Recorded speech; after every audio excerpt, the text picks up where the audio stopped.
Recording has begun. I'm going to welcome us all to the final in our faculty scholarship research series for the 2022 academic year.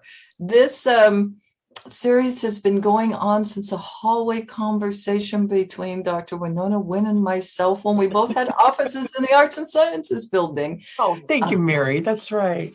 Many of the people who are joining us today have given a presentation, and many will be invited to give a presentation.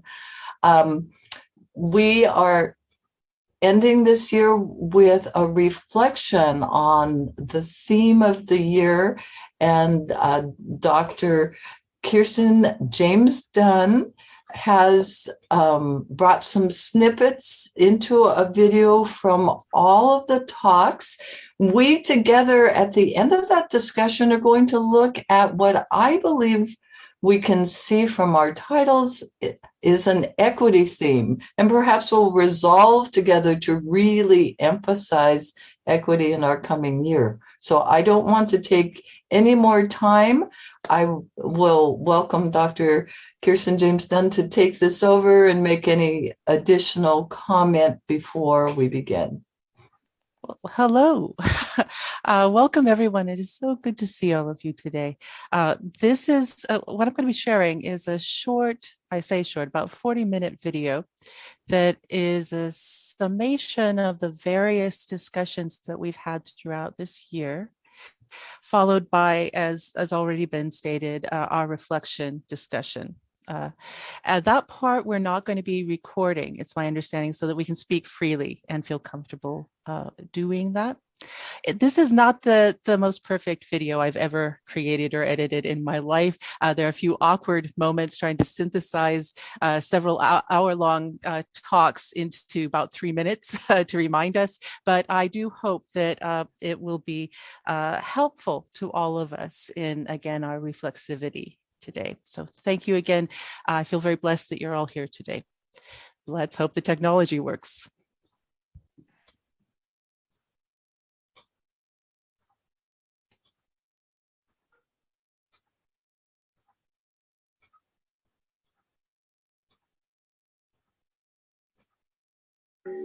Welcome to What Worked, What Didn't, What Next, a grouped think, review, and discussion hosted by Dr. Kirstin James-Dunn.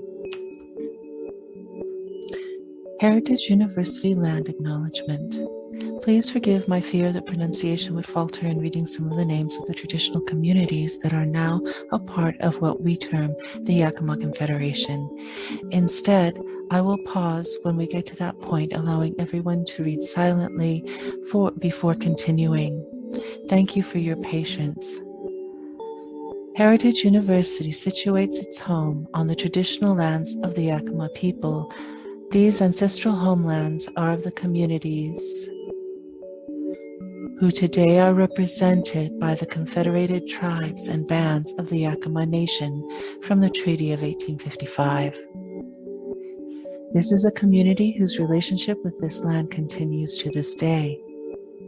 Heritage University, grounded in the vision of Yakima Nation elders Violet Lumley Rao and Martha Yallop, and also Sister Kathleen Ross of the Sisters of the Holy Name of Jesus and Mary, have a vision respecting Indigenous peoples as a traditional guardians of these lands, an enduring relationship that exists between Indigenous peoples in the world and their traditional territories.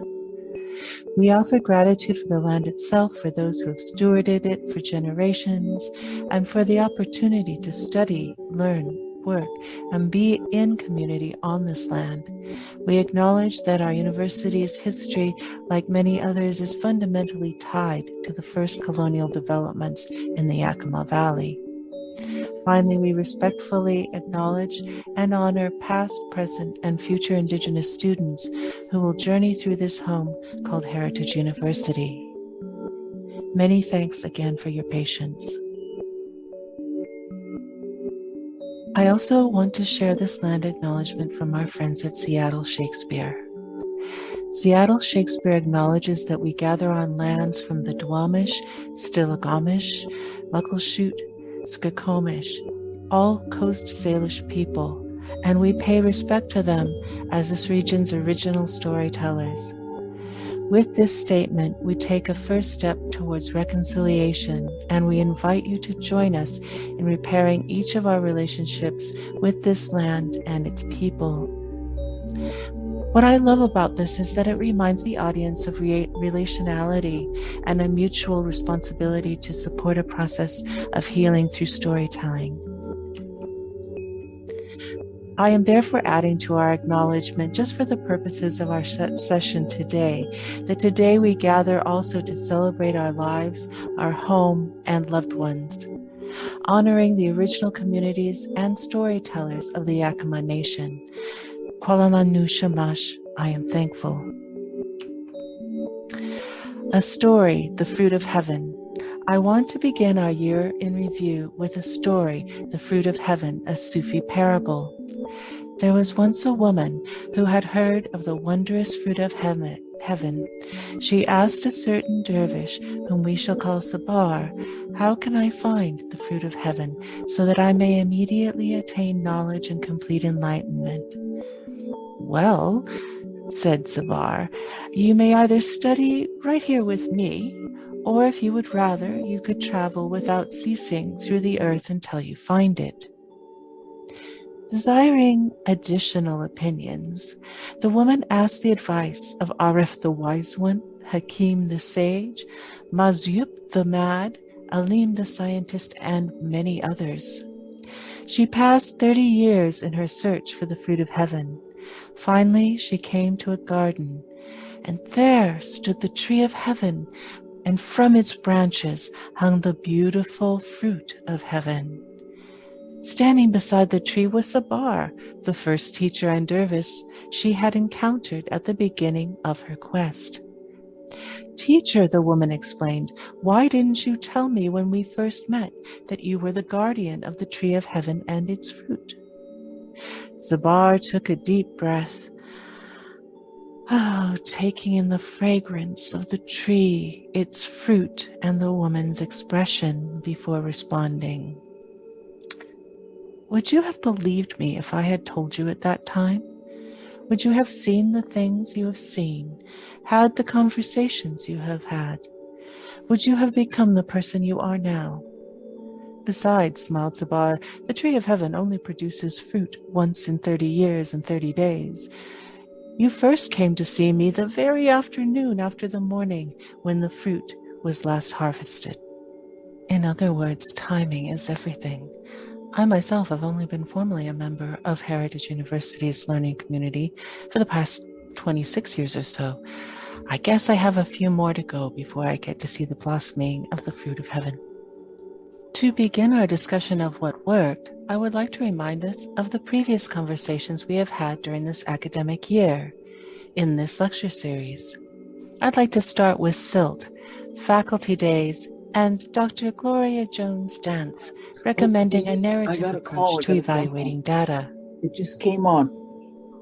In support of the creation of narrative experience in gathering and interpretation of research data information, Dr. Gloria Jones-Dance shared with us an approach to narrative data interpretation using the Yakama time ball, Itetemat, tradition as a model. On a personal note, I have used a familiar or similar approach to this process in my own doctoral research. The time ball approach allows one to relate information by literally overlapping the known facts and data points in a sphere.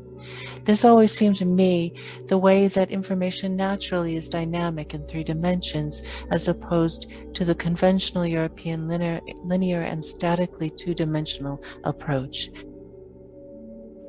So one of the things that I learned about a while ago, it's called the Native American Time Ball.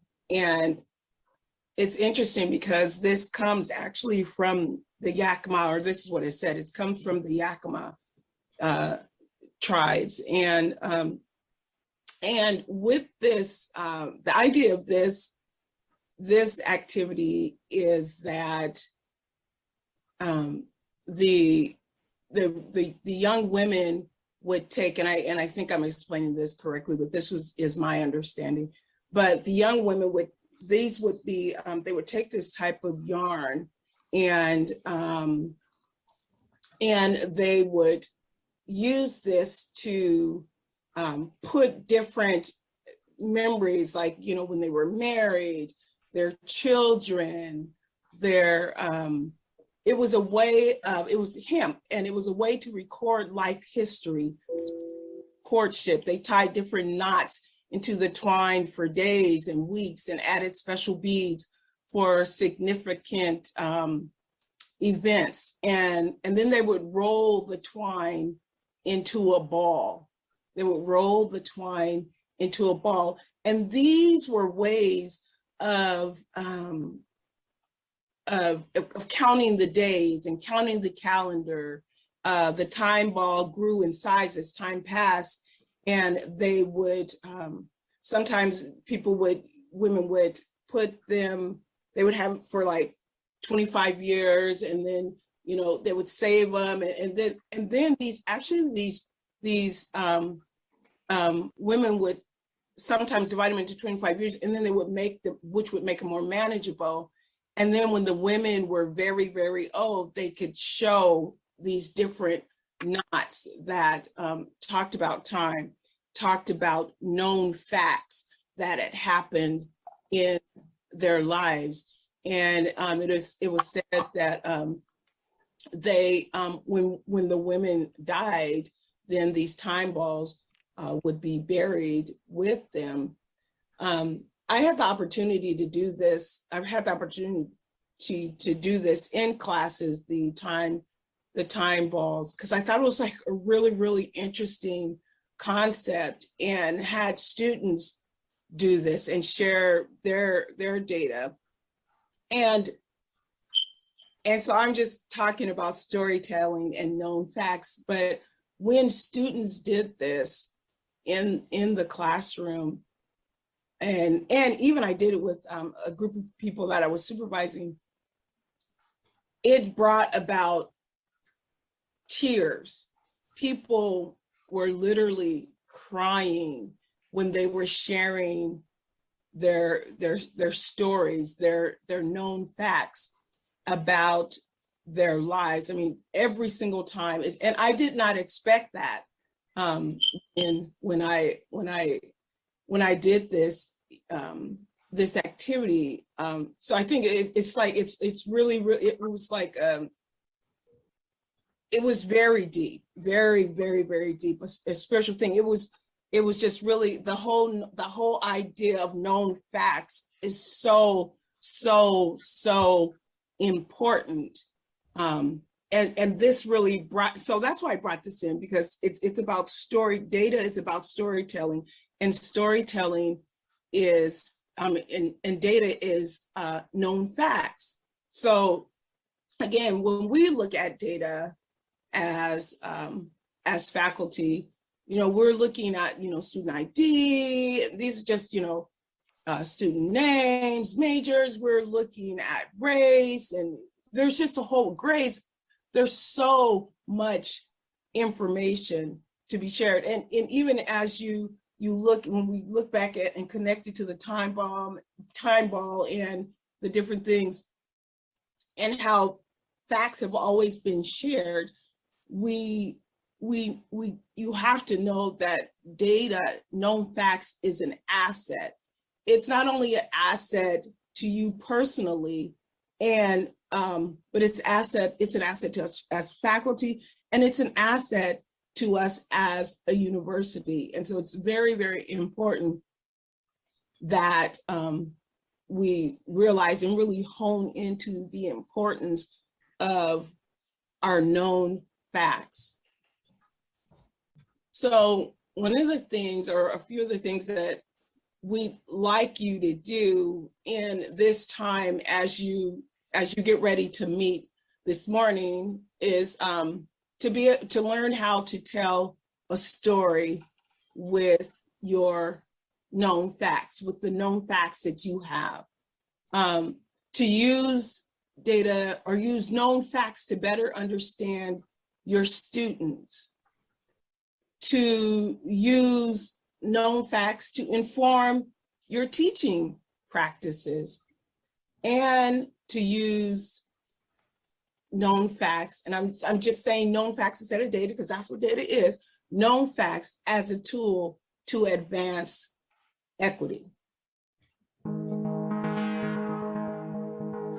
What to Native America is Constitution Day? Dr. Saul Neely discussed two provocative theses.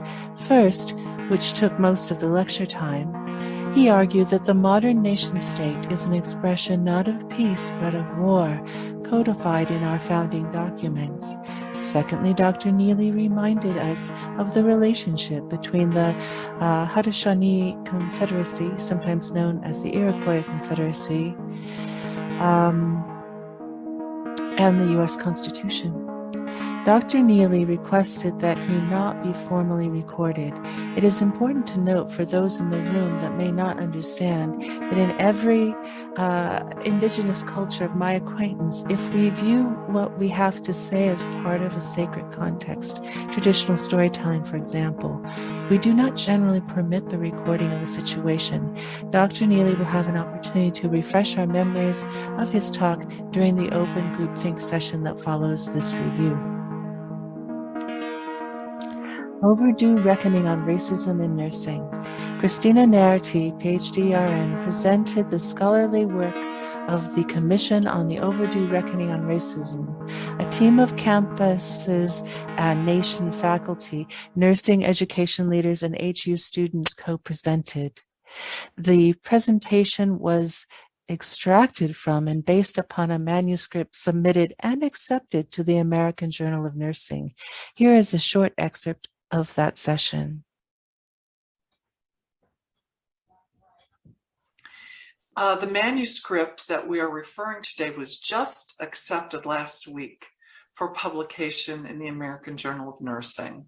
And so I'm going to first tell you that Tasha Gomez-Jones will be our lead facilitator today. She is a senior nursing student at Heritage. She has been a participant in the Overdue Reckoning on Racism in Nursing, and she's our host and facilitator. So I'm going to stop sharing for a moment while Tasha begins this presentation today. So Tasha, and Jim, do you think, thank you very much, Jim. Tasha, I'm turning it over to you. All right, thank you, Dr. Narity. So good afternoon, everyone. My name is Tasha Gomez-Jones. I am a senior nursing student here at Heritage. I am a sister, a daughter of a mixed race, white Latino mother and a Black father. I'm a mother to a son who is an enrolled YACMA member, and I identify as a Black woman and just one of many nurses. I wasn't really sure what I was walking into last year when I decided to join in on the Overdue Reckoning on Racism in Nursing. The Overdue Reckoning meetings were happening during a time when the entire world was thrown into conversations on racism and equity. George Floyd had been murdered in Minneapolis, Minnesota by Derek Chauvin, a white police officer, earlier that year, and protests were still in full swing. It had also began to become clear that COVID was disproportionately impacting communities of color, and being considered an essential worker myself, I was still grappling with what that meant for me and my family. And being honest, I felt incredibly overwhelmed. Suddenly, no matter where I went, I couldn't escape conversations on race. I was taught through social conditioning that we just really shouldn't discuss these kind of topics out in the open. And not because the people who perceived racism were wrong in their perceptions, but because people who either didn't experience racism or who were active participants in racism tended to grow incredibly uncomfortable during these types of conversations. And growing up, nearly every time I brought up a situation in which I had felt I had been discriminated against due to race, it would turn into a situation where I was gaslighted and made to question my reality. So therefore, race became a topic that was off limits at a very young age for me. So the very first time I saw this group of Black, Indigenous, Latinx, and Asian nurses discussing their experiences with racism openly in front of white nurses, it almost felt like something shameful and like something that should be kept private. And through my own personal reflection and growth, I've learned that those feelings are simply the result of racism and oppression doing what they were designed to do.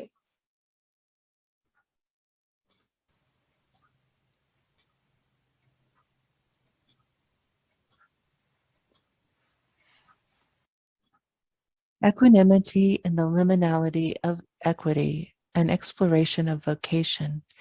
Rev David Hacker explored the role of spirituality and vocation in higher education, especially focused on support and development of equanimity amid anxiety and tension as we live, work, and play together in this shared landscape toward the formation of a more just and peaceful world.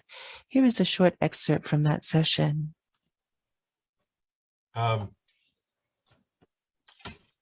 So let's see, here goes. I don't have any slides for you today. I'm just going to share a lot of my thoughts on this topic.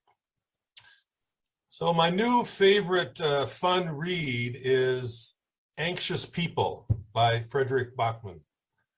I saw the title and I read the blurb and I immediately resonated with me. I admit that I am an anxious person. I want to make one thing perfectly clear. I am not the Dalai Lama, nor are any of us. I hope that this talk will be about a spirituality for the rest of us, as it were. But you don't need to be a saint to relate to what I am saying. In fact, quite the opposite. We are living through, it, to say the least, disruptive times. Discombobulation, another big word, rather than a settled, peaceful existence seems to be the norm for us. And how to cope, a question for all of us. And yet, even if we weren't in the midst of a pandemic and racial strife and climate change and extreme poverty and concentration of wealth and political polarization and loss of any kind of cultural consensus, and the list goes on, we at Heritage University still always live with this disruption because we live in a liminal community with a mission of moving toward a more just society, and with a student body always moving through this in-between time of their academic career. We are always living on the threshold of the here and now and the not yet. Together, we are walking on the border of a new beloved community, discovering again and again our own unique vocation to contribute to this holistic vision. We are creating this community here, in between many different communities, here in this liminal space-time. Something new is emerging. Something new is being born. Cultivating the spirit, how college can enhance students' inner lives by Aston and Lindholm defines spirituality broadly by looking at a number of components of the spiritual life. One of them is equanimity. The study says a spiritual person, or a person who is highly developed spiritually, would exhibit equanimity. And they turn to the Dalai Lama as an example of someone who exhibits calmness, serenity, centeredness, a seeming imperturbability.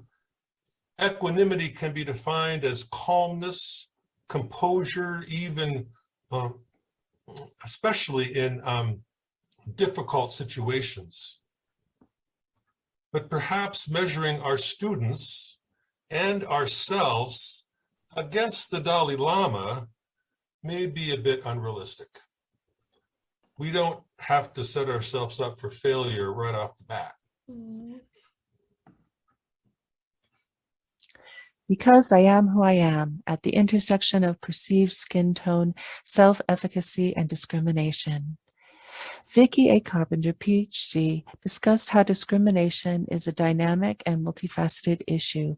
In order to better understand the deleterious effects of discrimination, present research considers intersectional discrimination quantitatively as it relates to self-efficacy and the participant's skin tone.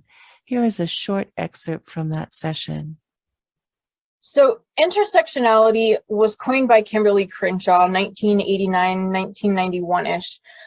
And this particular theory I find almost mind-blowing because you are taking the whole identity of the person and you're taking that identity and saying, how do the multiple social constructs in my identity affect who I am and how I'm perceived through the world? So you're not just looking at whether you're male, female, whether you are non-binary, whether you're gay, you're straight. You're not just looking at one thing. You're looking at the whole person. And when we experience things in the world, we don't experience it like just from a female perspective or just from a straight perspective. We experience it from our entire perspective. And that's what intersectionality allows us to do, is look at things from the entire perspective. We use self-efficacy because with the research, what we know is that self-efficacy drives us in our abilities. So in terms of our overall abilities, how do I believe in myself and how am I going to be able to succeed in the world? So our self-efficacy affects abilities, our affective, emotional state, our motivation, our cognitive processes, how we select things in the world. And our self-efficacy can be gained through our mastery of topics vicariously, so by watching others and repeating it, and then also through social persuasion. And so self-efficacy basically can be attained just through our general experiences and through our experiences throughout our existence. This research really looks at because of who I am, and the research questions were asked in that way, is because of who you are. And then, so because of who I am and my self-efficacy, how do I relate that with discrimination, specifically that I perceive, that I experience, and then kind of major discrimination that I've experienced throughout my life. Discrimination is just not a one variable problem. So when you experience discrimination, it just doesn't stay in the race section of your brain or the skin tone section of your brain or the gender section of your brain. You experience this completely within yourself as your whole self, which impacts how we exist within the world. It impacts our emotional selves, it impacts our physical selves. And then what I also wanted to do is provide a rationale for how this works within sort of a public or private sector. It impacts our perception of higher education. So for our minority students, how the discrimination that they experience impacts even the likelihood of them attempting higher education. It also affects their likelihood of attempting, going, and then succeeding. Indigenous Pedagogy, a Relational Framework. Dr. Maxine brings him back Janice, discusses how Indigenous pedagogy requires use of innovative education approaches such as traditional stories, talking circles, and cultural ceremonies to build resilience in classroom learning.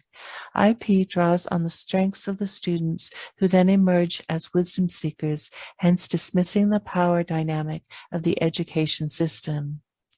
Indigenous knowledge need not be validated by Western models of education, but rather as valued knowledge systems to inform practice. Here's a short excerpt from that session. This afternoon, this talk is going to be around Indigenous pedagogy. My name is Maxine Brings Him Back Janice. I'm Oglala Lakota from the Pine Ridge Reservation, my homelands are on the Plains area. I'm a professor here at Heritage University and the President's Liaison for Native American Affairs.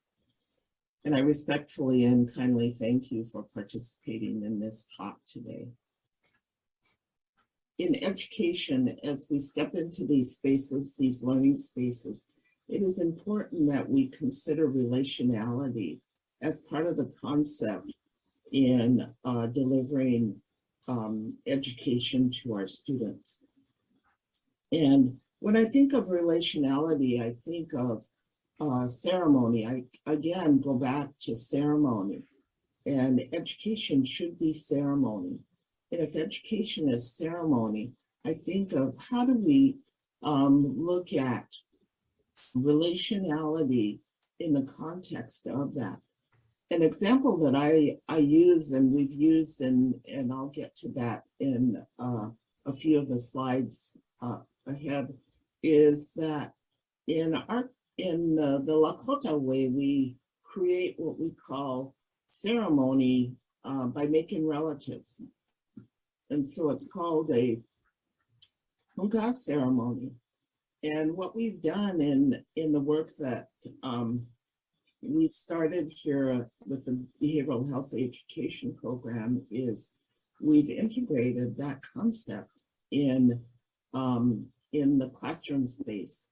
And so when you think of education as a sacred ceremony, and you think of the concept of making relatives, that really has some meaning for Indigenous students. For example, we had a student who valued, the approach that we were using in the coursework that we were teaching. And, she had been at ceremony all night and came to our class.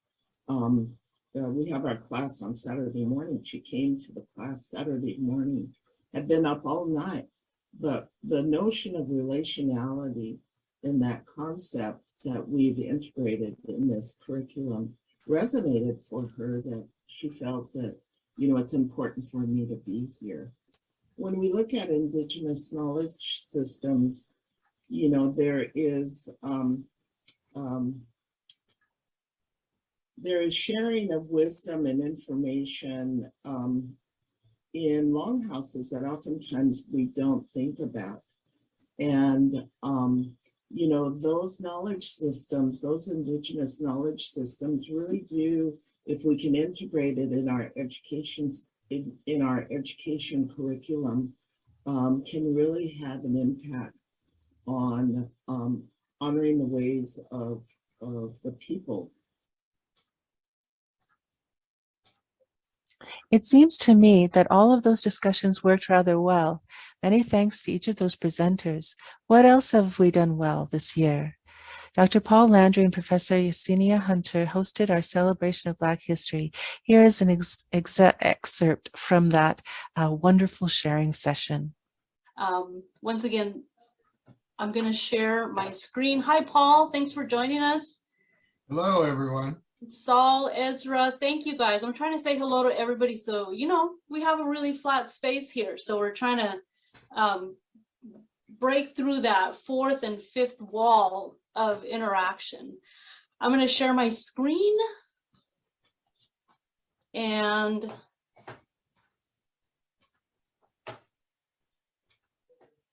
like we say, can you guys see my screen? Okay, thank you.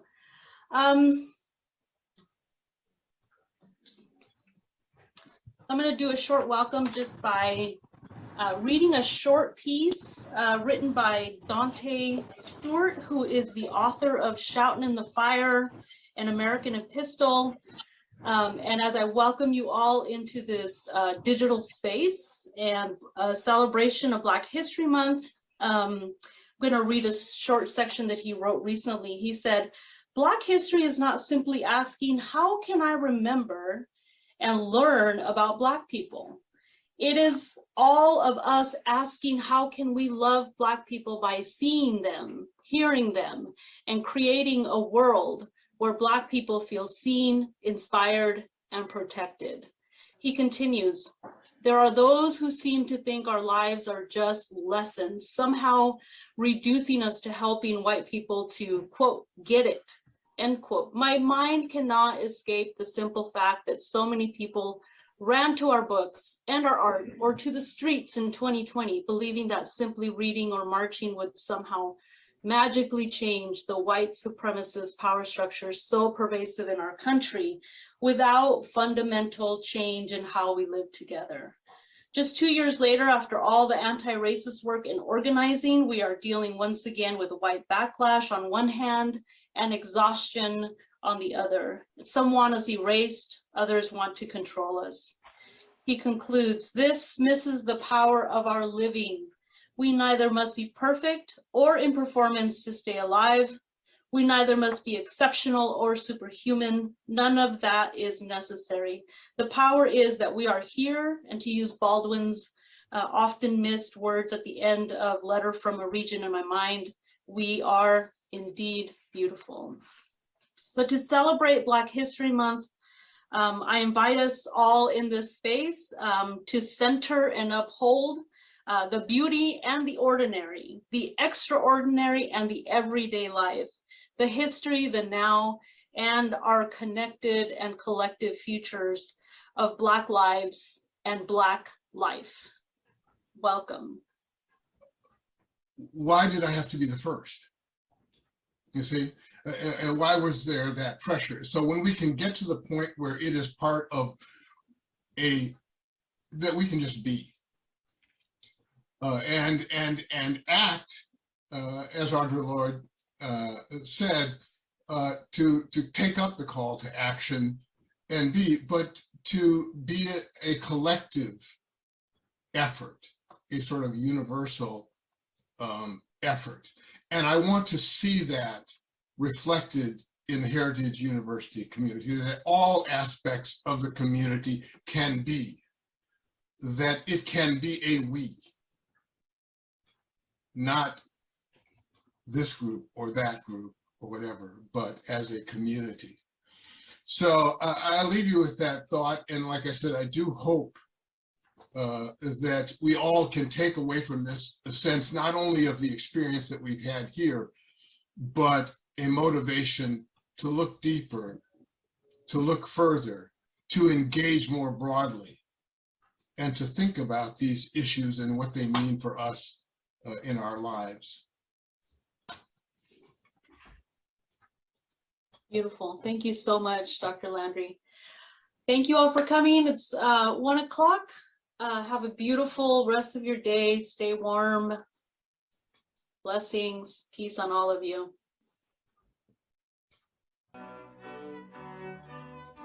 Most recently, Poetry on the Lawn, also Prayers for Ukraine at the Labyrinth. Professor Yesenia Hunter has also hosted Poetry on the Lawn and will be doing this again on the 22nd of April, Earth Day. David Hacker guided Prayers for Peace at the HU Labyrinth. You, yes, all of you, attended this session today. Thank you. Speaking of poetry, Chair of Visual Arts Gregory Pierce and Dr. Saul Neely are bringing Poet Laureate Rena Priest to our HU campus. This will be on the 13th and 14th of April. She'll be visiting us.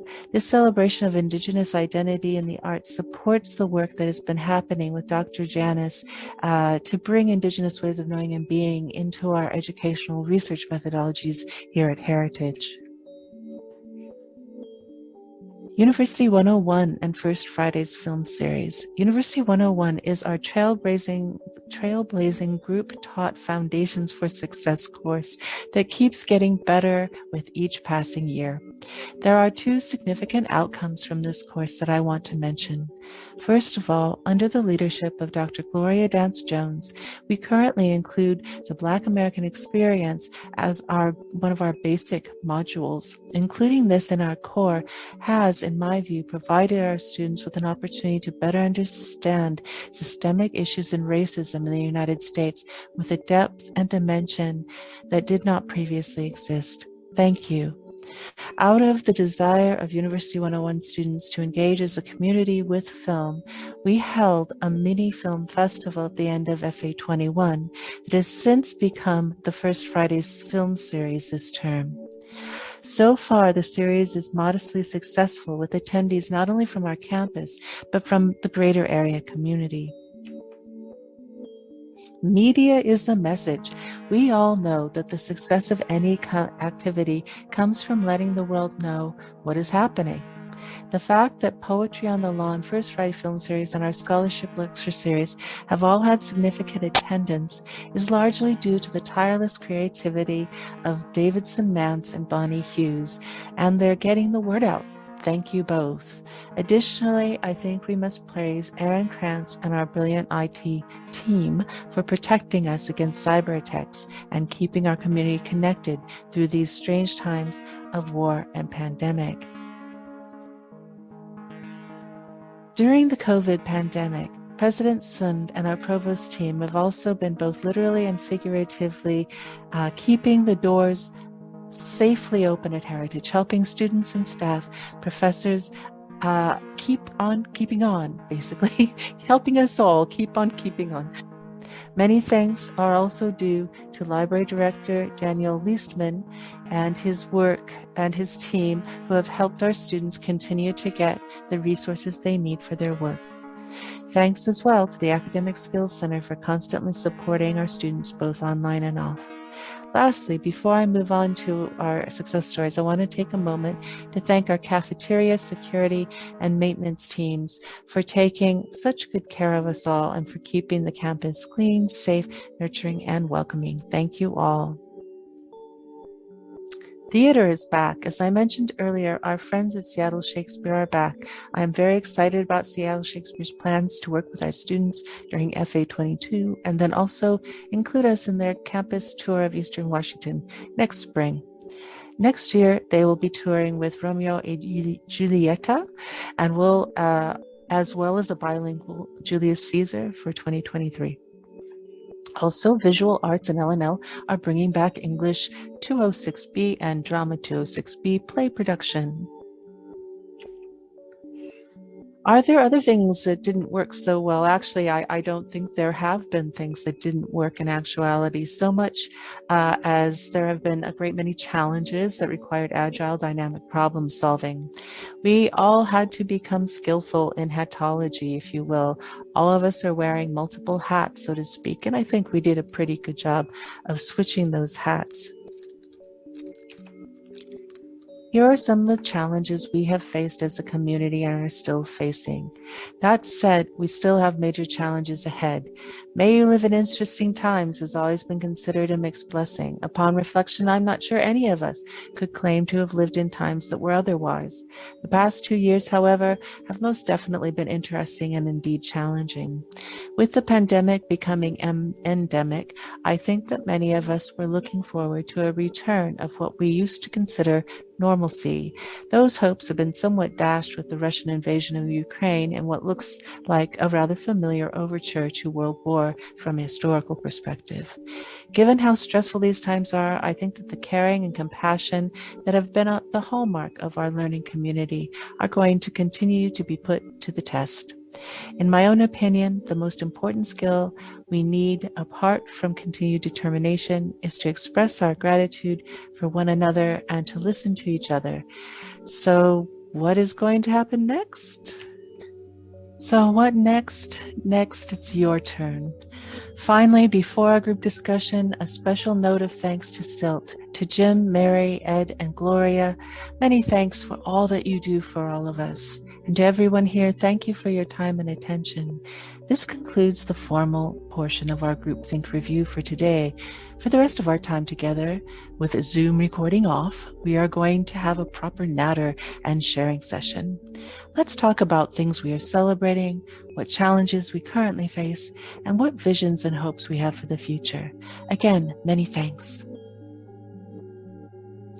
Many thanks. Stay safe. Be well.